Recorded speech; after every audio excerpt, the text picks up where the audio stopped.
They're throwing the canisters back from the crowd back towards the officers. This is what happened a few minutes ago. It's a way of dispersing people. We're good. So Chris, can you still hear us, Don? So Chris, so again, if you come to us where we are now, you can see that the gas is coming this way. Protesters have started coming here. There's a woman near us who is been injured, and again, people are being overcome with tear gas. And we are as well.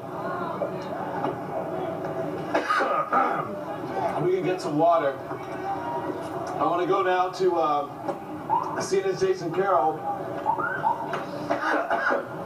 Jason is out in the crowd. Jason, what are you seeing? Don, same thing. We were on the back end of where the officers were. We got hit with that tear gas once, so I know how that feels, but now we're on the back end. You can see where the officers are. They formed a line here on the opposite side of the street, and they are slowly moving forward. As they do, they are firing tear gas in that direction.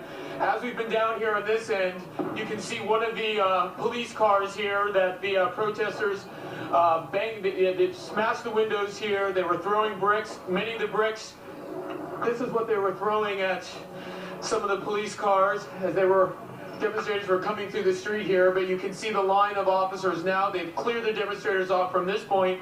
They're slowly moving in that direction. This is as far as we can go because of the tear gas situation. They're slowly moving up the street, slowly firing as they move and proceed, again, slowly clearing people out of this back area with the hope of finally getting the protesters who have caused so much of this damage in this particular area out of the area. Excuse me, it's difficult to talk out here with some of the tear gas that's been drifting. I counted 1, 2, 3, another police car down there that was destroyed by some of the protesters who came through here as well. They were also smashing some windows, as we heard here, as they were moving through this particular area. There's a lot of anger, as you can imagine. This is not what Michael Brown's family wanted to see. This is the opposite of what they wanted to see. They had asked for the past several days for people to be nonviolent, but as that announcement came down, the grand jury's decision, and Michael Brown's mother was here as they moved her through the crowd, as she was so upset, the crowd then became very upset. They rushed the officers who were lined up in front of the Ferguson Police Department. There were those who were in the crowd, demonstrators actually, who wanted to police themselves, who were trying to tell some of the agitators in the crowd to stop throwing things, stop throwing the bricks, stop throwing the bottles. Clearly, they weren't listening. Don? I need an IP. I need an IP. I need someone on the phone or something. It's this. Just give me what's the number of the control room?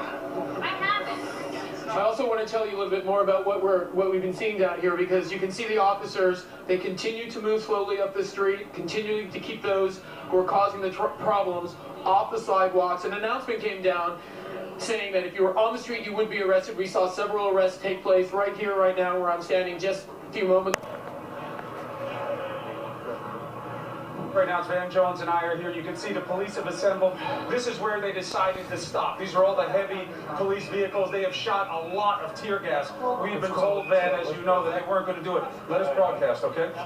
We've been told they weren't going to be using tear.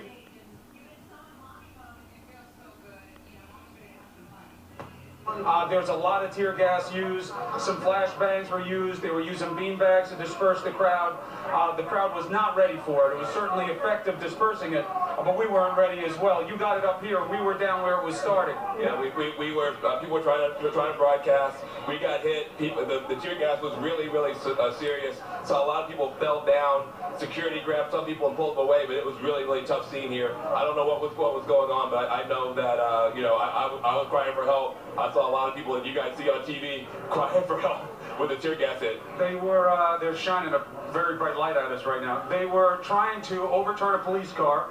They were throwing rocks at the police car. They started to send some signals out. One, that this was all unlawful assembly. They were saying you're not allowed to be in the street here, and the crowd wasn't dispersing. That's when the tear gas started. They used some beanbags to stop the people from overturning the police car, which had been really destroyed by them. Yeah, well, there were some real serious knuckleheads, and that part made a lot of sense.